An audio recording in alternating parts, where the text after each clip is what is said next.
तो बेटा आज एक नई वीडियो एक नए लेक्चर के साथ बहुत सारे बच्चे की डिमांड थी कि हमें तस्कीर व तानीस के हवाले से जो है वो लेक्चर दिया जाए। तो आज बेटा तस्कीर व तानीस के हवाले से ये लेक्चर लेकर आए हैं और इसमें से जो आपका सवाल नंबर 1 है बोर्ड का जो 20 नंबर के एमसीक्यूज है, तो ये इसमें से एक हिस्सा है तस्कीर व तानीस का जिसमें से आपका एमसीक्यूज आएगा। यूँ तो ये आपके सिलेबस में बेशुमार अल्फाज हैं, लेकिन मैं आपकी सहूलियत के लिए बेटा कि आप एक अच्छी तरीके से कामयाबी हासिल कर सके तो मैंने बहुत मेहनत के साथ आप जैसे कि देख सकते हैं कि साबका 5 साल बोर्ड पेपर के मुताबिक ये वो अल्फाज हैं जो न सिर्फ गुजरात वाले बोर्ड बल्कि तमाम बाकी जो बोर्ड्स हैं उनके जो है सालाना इम्तिहानात में बार बार रिपीट होने वाले दोहराए जाने वाले जो तस्कीर व तानीस के हवाले से एमसीक्यूज हैं वो अल्फाज मैंने आपके लिए निकाल दिए हैं जो कि हमारे पास तकरीबन ये बन रहे हैं 55 अल्फाज। ठीक है बेटा, तो ये आपके पास 55 अल्फाज हैं। अगर आप ये याद कर लें अच्छे से तो मैं आपको यकीन दिलाती हूँ कि आपके कोई भी एमसीक्यू जो है तस्कीर व तानीस के हवाले से नहीं रहेगा।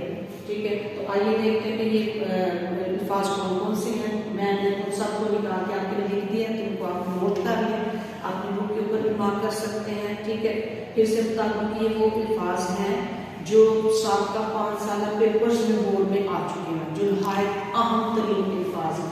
ठीक है, तो अब आपको इसके ऊपर मज़ीद मेहनत नहीं करनी पड़ेगी, मैंने बिल्कुल लेक्चर आपके लिए रेडी कर दिया। तो आइए देखते हैं कि कौन कौन से अल्फाज हैं जो इस लिहाज से नज़र से अहम है। जी देखिए, तो सबसे पहले हम देखते हैं कलम।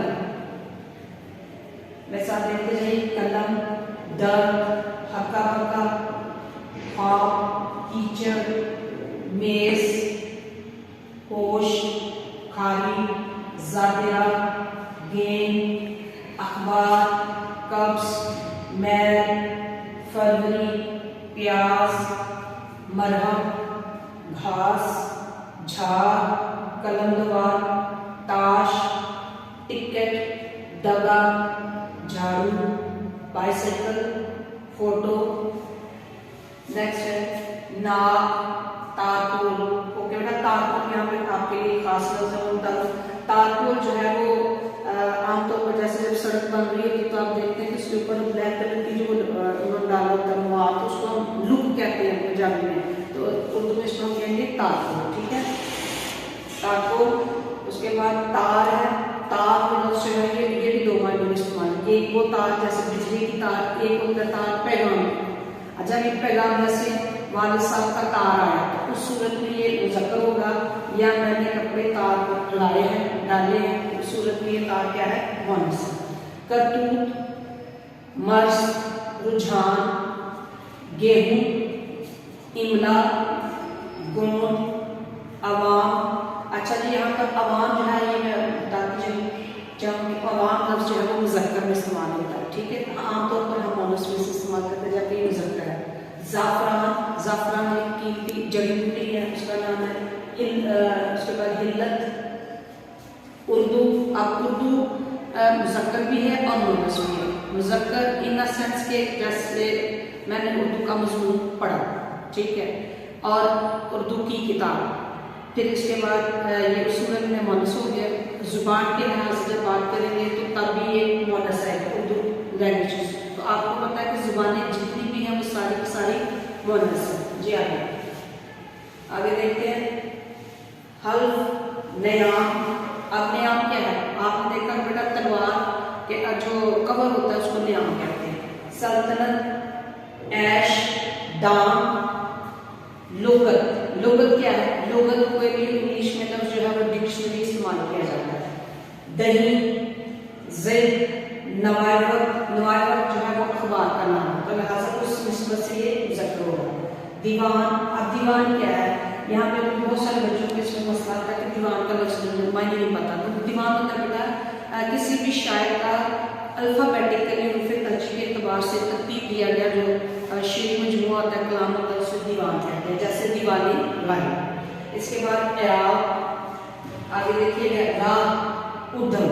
उद्यम जो है ये इंतहाई अहम जो है वो एमसीक्यूज आपके लिए लफ्ज़।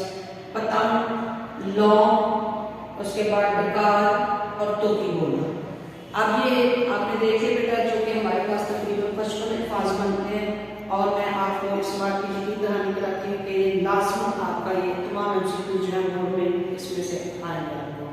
अब एक आसान ट्रिक आपको बताने वाले, बच्चे अक्सर ये बात भूल जाते हैं कि फलान लफ्ज़ मुज़क्कर है या मुअन्नस है। इसकी एक ही ट्रिक आप देखेंगे कि आप अगर इस तरीके से याद रखेंगे तो ये कभी भी आप भूल नहीं पाएंगे।